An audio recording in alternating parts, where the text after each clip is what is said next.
കൂടെ പഠിച്ച വിദ്യാർത്ഥിയായ മമ്മൂട്ടിയും പഠിപ്പിച്ച വിദ്യാർത്ഥിയായ വിനായകനെ കൂടെ ഒരുമിച്ച് കണ്ടപ്പോൾ ഒരു സന്തോഷം എത്രത്തോളം? ആ ഒരു സന്തോഷം ഭയങ്കര എക്സൈറ്റ്മെന്റ് ആയി. പിന്നെ കളങ്കാവില് കാണുന്നത് നിർബന്ധമായിരുന്നു എനിക്ക്. ആ കാലഘട്ടത്തിൽ വിനായകൻ ഞങ്ങൾക്കൊക്കെ ഇഷ്ടപ്പെട്ടവനായിരുന്നു. ഭയങ്കര കലാകാരനായിരുന്നു ചെറുപ്പത്തിൽ തന്നെ.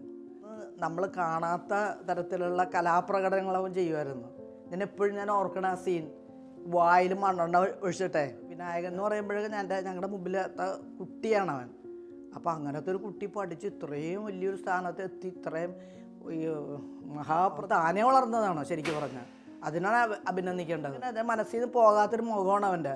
ഇപ്പം ഇത്രയും കുട്ടികളെ പഠിപ്പിച്ചു പോയി എല്ലാവരും നമുക്ക് ഓർമ്മിക്കാൻ പറ്റില്ല. ചില പ്രത്യേക പേഴ്സണാലിറ്റീനെ നമ്മൾ മറക്കില്ല. പണ്ട് കാണുന്ന വിനായകനല്ല, നല്ല ഇതായിട്ട് നല്ല ബോൾഡായിട്ട് അവൻ നിന്ന് നല്ല ലാസ്റ്റ് വരെയും ആ സസ്പെൻസ് ഒന്നും കളയാതെ നല്ല ഭംഗിയായിട്ട് അവതരിപ്പിച്ചിട്ടുണ്ട്. ഇപ്പം മമ്മൂട്ടിയൊക്കെ ഭയങ്കരമായിട്ട് മിമിക്രി കാണിക്കുമായിരുന്നു. അതുപോലെ തന്നെ ഈ നാടകങ്ങളി സ്കൂളിൽ കോളേജിടെ വരുമ്പോഴും അല്ലാത്തപ്പോഴൊക്കെ എന്ത് പരിപാടി വന്നാലും മമ്മൂട്ടിയാണ് അവിടെ ഫസ്റ്റ് നിൽക്കുന്ന ആൾ.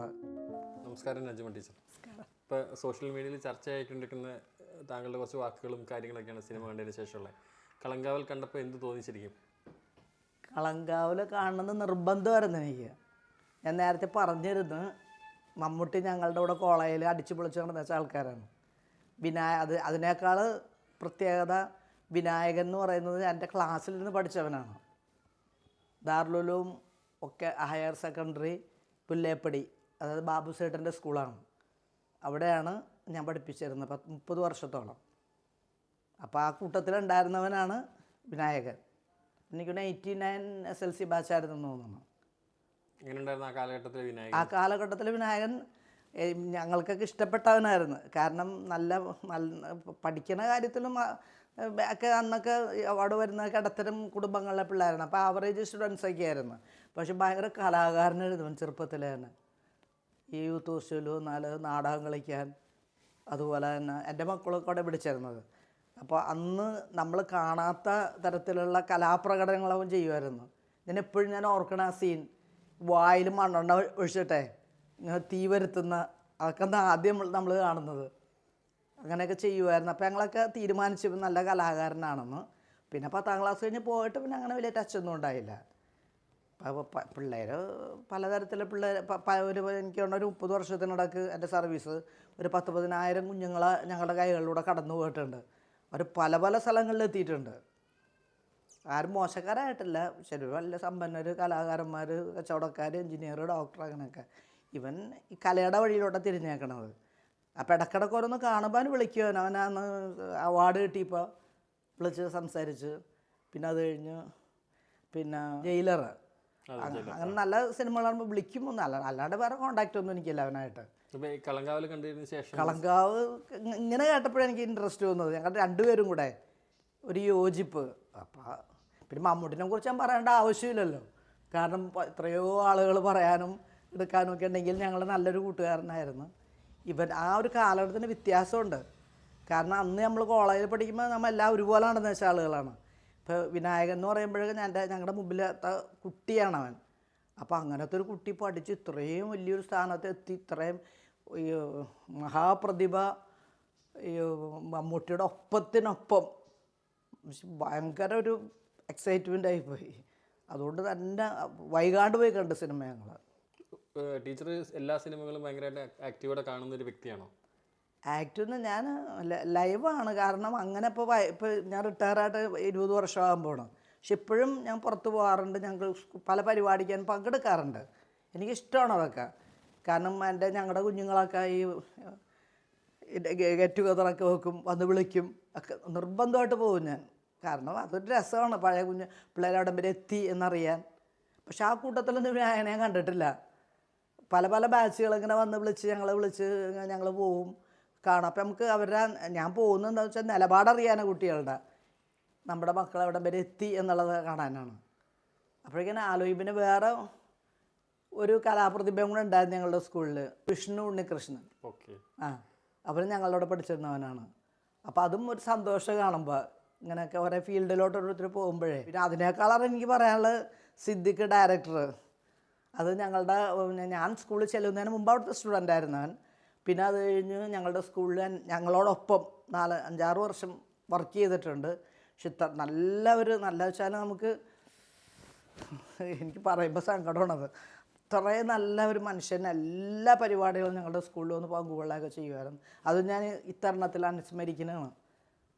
അപ്പം ഇതൊക്കെയാണ് കാര്യങ്ങൾ. ഇത്രയൊക്കെ കളങ്കാവൽ സിനിമ കണ്ടപ്പോൾ സ്ക്രീനിൽ ഇപ്പം കൂടെ പഠിച്ച വിദ്യാർത്ഥിയായ മമ്മൂട്ടിയും പഠിപ്പിച്ച വിദ്യാർത്ഥിയായ വിനായകനെ കൂടെ ഒരുമിച്ച് കണ്ടപ്പോൾ ഒരു സന്തോഷം എത്രത്തോളം? ആ ഒരു സന്തോഷം ഞാൻ പറഞ്ഞു, ഭയങ്കര എക്സൈറ്റ്മെൻ്റ് ആയി. പിന്നെ കരഞ്ഞു പോയി സത്യം പറഞ്ഞ. ഇത്രയും കൂടെ പഠിച്ചവനും പിന്നെ നമ്മൾ പഠിപ്പിച്ചവരും ഒക്കെ ഒരേ രീതിയിൽ അങ്ങോട്ട് വളർന്നപ്പോൾ, ഒരേ ലെവലിൽ വളർന്നപ്പോൾ അതെന്നെ സംബന്ധിച്ച് എൻ്റെ ജീവിതത്തിൻ്റെ, എൻ്റെ സർവീസിൻ്റെ വലിയൊരു അഭിമാനം, ഒരു നാഴികക്കല്ലായിട്ടാണ് ഞാനത് കാണുന്നത്. മമ്മൂക്കിയായിട്ട് എപ്പോഴെങ്കിലുമൊക്കെ കോൺടാക്ട് ചെയ്തത്? മമ്മൂട്ടിയുണ്ട്, കോൺടാക്റ്റ് ഉണ്ട്. ഞങ്ങൾ വെച്ചാൽ മിക്കവാറും എവിടെയെങ്കിലുമൊക്കെ വെച്ച് കാണും. പുള്ളിയുടെ പരിപാടി വരുമ്പോഴേ നമ്മളെ കാണാനല്ല, ഞങ്ങൾ പോയി കാണും. പിന്നെ ഒരു പ്രാവശ്യം ഇവിടെ വന്നിട്ടുണ്ട് ഞങ്ങളുടെ വാപ്പയുള്ള സമയത്തെ. വാപ്പയായിട്ട് ഞാനും ഹസ്ബൻഡും ഒക്കെ ഒരേ കോളേജിൽ പറന്ന് നടന്ന വെച്ച ആൾക്കാരാണ്. അപ്പോൾ ആ കാലഘട്ടത്തിലായിരുന്നു മമ്മൂട്ടി ഉണ്ടായിരുന്നത്. അപ്പോൾ ആ പരിചയം വെച്ചുകൊണ്ട് ഒരിക്കൽ ഇവിടെ കളമശ്ശേരി പോലീസ് സ്റ്റേഷനിൽ എന്തോ പരിപാടിക്ക് പുള്ളി ഹസ്ബൻഡ് അഡ്വക്കേറ്റായിരുന്നു. അപ്പോൾ ഒരു എന്താണ്ട് കാര്യത്തിന് വേണ്ടി പോലീസ് സ്റ്റേഷനിൽ ചെന്നപ്പോൾ അവിടെ ഷൂട്ടിങ് നടക്കണം. അപ്പോൾ മമ്മൂട്ടി ഇവിടെ വന്ന് അങ്ങനെ ഉണ്ട്. പിന്നെ കോളേജിലൊക്കെ വെച്ച് കാണാറുണ്ട്. പിന്നെ പല പരിപാടിക്കും കോളേജിൽ ഓയസയുടെ പരിപാടിയൊക്കെ വരുമ്പോൾ ഞങ്ങൾ ചെന്ന് കാണും ഒക്കെ ചെയ്യും. ഇപ്പോഴും കണ്ടാൽ തിരിച്ചറിയാം എന്താണെങ്കിലും. സംസാരിക്കുകയും ചെയ്യും. പിന്നെ ഇപ്പോൾ ഉടനെ പിന്നെ ഞാൻ ഒറ്റക്കാണെങ്കിൽ ഉടനെ ചോദിക്കുക അഷ്റഫോടെ പോയി എന്നൊക്കെ. അപ്പം അങ്ങനെ ഉള്ള ഒരു ബന്ധമുണ്ട് ഞങ്ങൾ തമ്മിൽ. പിന്നെ ഭയങ്കരമായിട്ട് ബന്ധം നിങ്ങൾക്ക് പറയാൻ പറ്റും, തിരക്കുള്ള ആൾക്കാരല്ലേ. ഇപ്പോൾ കഴിഞ്ഞതിൻ്റെ മുമ്പത്തൊക്കെ ഞാൻ ദുബായിൽ ഉണ്ടായിരുന്ന സമയത്താണ് ഇവിടെ ടർബോയുടെ ഈ പ്രൊമോഷന് മമ്മൂട്ടി വന്നിട്ടുണ്ടായിരുന്നു. അപ്പോഴും എനിക്ക് ഭാഗ്യം കിട്ടി ഒന്ന് കാണാൻ. ഏറ്റവും അടുത്ത മമ്മൂട്ടിനെ കണ്ടപ്പോഴാണ്. അപ്പം അങ്ങനെ നമ്മൾ ഇങ്ങനെ ലൈവായിട്ട് ഇരിക്കണോണ്ട് സാധിക്കുന്നുണ്ടാകാം. നമ്മൾ വീട്ടിൽ തന്നെ ഇരിക്കുകയാണെങ്കിൽ സാധിക്കൂല. വിനായകൻ അന്നും കലാപരമായി ഒത്തിരി കാര്യങ്ങൾ ചെയ്തിരുന്നൊരു വ്യക്തിയാണെന്ന് പറഞ്ഞു. അപ്പം ആ കലാവാസനകളൊക്കെ കണ്ടിരുന്ന ആളെന്നുള്ള രീതിയിൽ ഇപ്പോൾ അദ്ദേഹത്തിൻ്റെ വളർച്ചയിൽ എങ്ങനെയാണ് കാണുന്നത്? ഞാൻ പറഞ്ഞ കലാകാരനായിരുന്നു പുള്ളി, നല്ല കലാകാരനാണത്. കാരണം അവനിൽ ഒരു ജീനുണ്ടായിരുന്നു കലയുടെ. പിന്നെ ഈ പറഞ്ഞ മാതിരി ഇപ്പോൾ ഒരു കൊച്ചൊരു മൂളിപ്പാട്ട് പാടിയാൽ ഉടനെ അപ്പനും അമ്മയും കൊണ്ടുപോയിട്ട് പാട്ട് സാറിൻ്റെ അടുത്താക്കി അത് പ്രൊമോട്ട് ചെയ്യും. അന്ന് അങ്ങനെയുള്ള സാഹചര്യങ്ങളൊന്നും ഇല്ലാത്തൊരു കാലഘട്ടത്തിലാണ് അവനൊക്കെ വളർന്നത്. അപ്പോൾ അവൻ താനേ വളർന്നതാണ് ശരിക്കും പറഞ്ഞാൽ. അതിനാണ് അഭിനന്ദിക്കേണ്ടത്. ഒരാൾ പ്രൊമോട്ട് ചെയ്യാനോ അല്ലെങ്കിൽ അങ്ങനെയൊന്നുമില്ല. പിള്ളേരുടെ കഴിവനുസരിച്ച് ഓരോരുത്തരും വരെ വഴിക്ക് പോയി. പക്ഷെ അന്നും എനിക്ക് അതിന് ശേഷം എനിക്ക് അവനെക്കുറിച്ചുള്ളതൊന്നും അറിയാൻ പാടില്ല. ഇതുപോലെ വല്ലപ്പോഴും സിനിമ കാണുമ്പോൾ ഒന്ന് വിളിക്കും എന്നല്ലാതെ. പക്ഷെ നല്ല മിടുക്കനെ, അത് മനസ്സിൽ നിന്ന് പോകാത്തൊരു മുഖമാണ് അവൻ്റെ. ഇപ്പോൾ ഇത്രയും കുട്ടികളെ പഠിപ്പിച്ചു പോയി എല്ലാവരും നമുക്ക് ഓർമ്മിക്കാൻ പറ്റില്ല. ചില പ്രത്യേക പേഴ്സണാലിറ്റീനെ നമ്മൾ മറക്കില്ല. എന്തെങ്കിലുമൊക്കെ ഒരു ഗുണം അവർക്ക് ഉണ്ടാവും. അപ്പം അതിലൊരുത്തനാണ് വിനായകൻ. എന്താണെങ്കിലും ടീച്ചറെ വിളിച്ച് സംസാരിക്കുമല്ലോ, സിനിമ കണ്ടിട്ട് ഒരു പ്രശംസ വിളിച്ചിട്ട് സംസാരിക്കുമ്പോൾ വിനായകൻ്റെ ഒരു പ്രതികരണമൊക്കെ എങ്ങനെയാണ്? ഇല്ല, ഞാൻ അന്ന് പോലെ പറയുമ്പോൾ താങ്ക്സ് പറഞ്ഞു അത്ര പറഞ്ഞോളവൻ. ഞാൻ ഇതിൻ്റെ ഈ അവാർഡ് കിട്ടിയപ്പോൾ ഞാൻ പറഞ്ഞു സന്തോഷമുണ്ട് കേട്ടോ, ഞങ്ങളുടെ കുഞ്ഞുങ്ങളല്ലേ നിങ്ങളാക്കാന്ന് പറഞ്ഞപ്പോൾ താങ്ക്സ് ടീച്ചർ എന്നും പറഞ്ഞുകൊണ്ട്. പിന്നെ അങ്ങനെ വലിയ ഇതൊന്നുമില്ല കോണ്ടാക്ട്. പിന്നെ ഇത് കണ്ടപ്പോഴുള്ള സന്തോഷം കൊണ്ടാണ് ഇത്രയും പറഞ്ഞു പോയത്. ഇത്രയും വളർന്നല്ലോ എന്ന് കരുതി പറഞ്ഞു പോയതാണ്. ഇപ്പോൾ സിനിമ ടീച്ചർ എല്ലാ സിനിമകളും ഒരുവിധം സിനിമകളൊക്കെ കാണാറുണ്ട്? കാണാറുണ്ട് മിക്കവാറും. പ്രത്യേകിച്ച് മമ്മൂട്ടിയുടെ, വിനായകൻ്റെ ഒക്കെ വല്ലപ്പോഴൊക്കെ അവനുള്ളൂ. മമ്മൂട്ടിയുടെ സിനിമ ഞങ്ങളൊന്നും വിടൂല, എല്ലാം പോയി കാണും. പിന്നെ സിനിമയുടെ പ്രത്യേകിച്ചൊരു പ്രതിപത്തി ഉണ്ട്. അതെനിക്ക് ടി വിയിലൊന്നും കാണാൻ ഇഷ്ടമല്ല. ഞാൻ പിള്ളേരോട് പറയുന്നത് തിയേറ്ററിൽ കൊണ്ടുപോകണം. ഇപ്പോൾ വിഷ്ണു ഉണ്ണികൃഷ്ണൻ്റെ കാര്യം പറഞ്ഞു, അദ്ദേഹത്തിന് എങ്ങനെയാണ് അന്നും കലാപരമായി ഇങ്ങനെ തന്നെയായിരുന്നു? വിഷ്ണുവിടെ +2 പഠിച്ചിരുന്നതാണ്. അന്നും അവൻ കലാകാരനാണ്. അവന് സ്റ്റേറ്റിലൊക്കെ യൂത്ത് ഫെസ്റ്റിവലിനൊക്കെ പോകുമായിരുന്നു. അപ്പോൾ ഇത് വന്ന് പറയാം, സ്കൂൾ ലെവൽ കഴിഞ്ഞ് പിന്നെ ഡിസ്ട്രിക്ട് ലെവൽ കഴിഞ്ഞ് സ്റ്റേറ്റ് ലെവൽ വരെ മിമിക്രി ആയിരുന്നാണ്. മിമിക്രിക്കൊക്കെ പോകുമായിരുന്നു.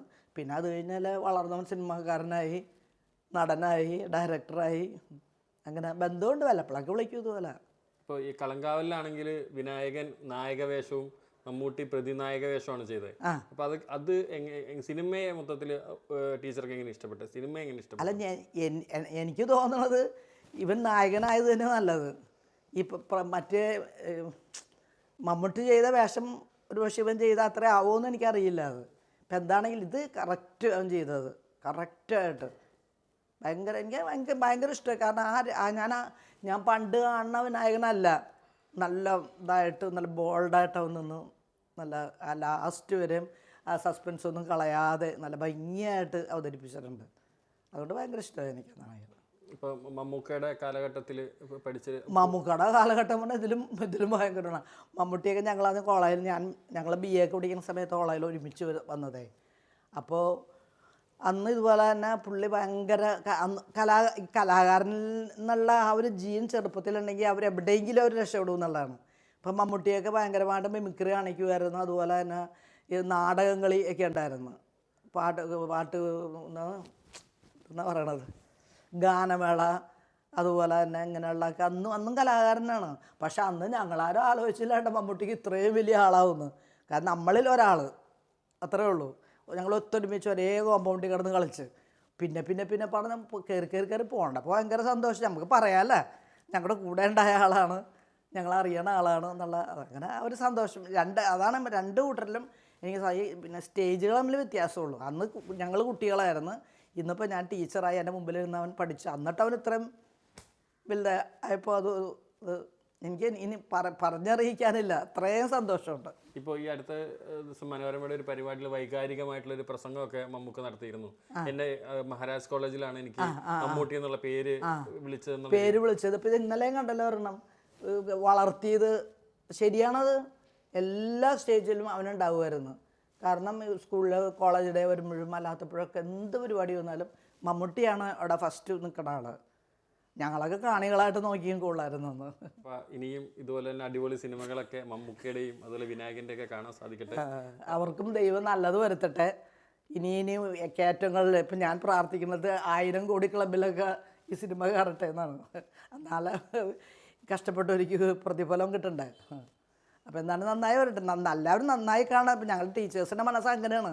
ഇപ്പം ഏത് രീതിയിൽ പോയാലും കുട്ടികളോട് നിങ്ങൾ അപ്പനും അമ്മക്ക് സങ്കടം കൊടുക്കരുത്, നല്ല കുട്ടികളായി വളരണം എന്നുള്ള ഏറെക്കുറെ കുട്ടികളൊക്കെ കേൾക്കുന്നുണ്ട്. അത് പിന്നെ ഇപ്പോൾ എല്ലാവരും നമുക്ക് തിരഞ്ഞു പിടിക്കാൻ പറ്റില്ല. ഞാൻ പറഞ്ഞില്ലേ 30 വർഷത്തിനൊക്കെ 10,000 കുട്ടികളിലേറെ ഞങ്ങൾ കടന്നു പോയിട്ടുണ്ട്. അപ്പോൾ അതിൽ പലരും മിക്കവാറും എല്ലാവരും നല്ലവരാണ്. നമുക്ക് നമ്മളുടെ ആ കാലഘട്ടത്തിൽ സ്കൂളിൽ നിന്ന് പോകുന്നത് വരെ ഞങ്ങൾ പിടിച്ച് കൊണ്ടു നടക്കുമായിരുന്നു. പിന്നെ നമുക്കറിയില്ലല്ലോ കൈവിട്ട് പോയാൽ.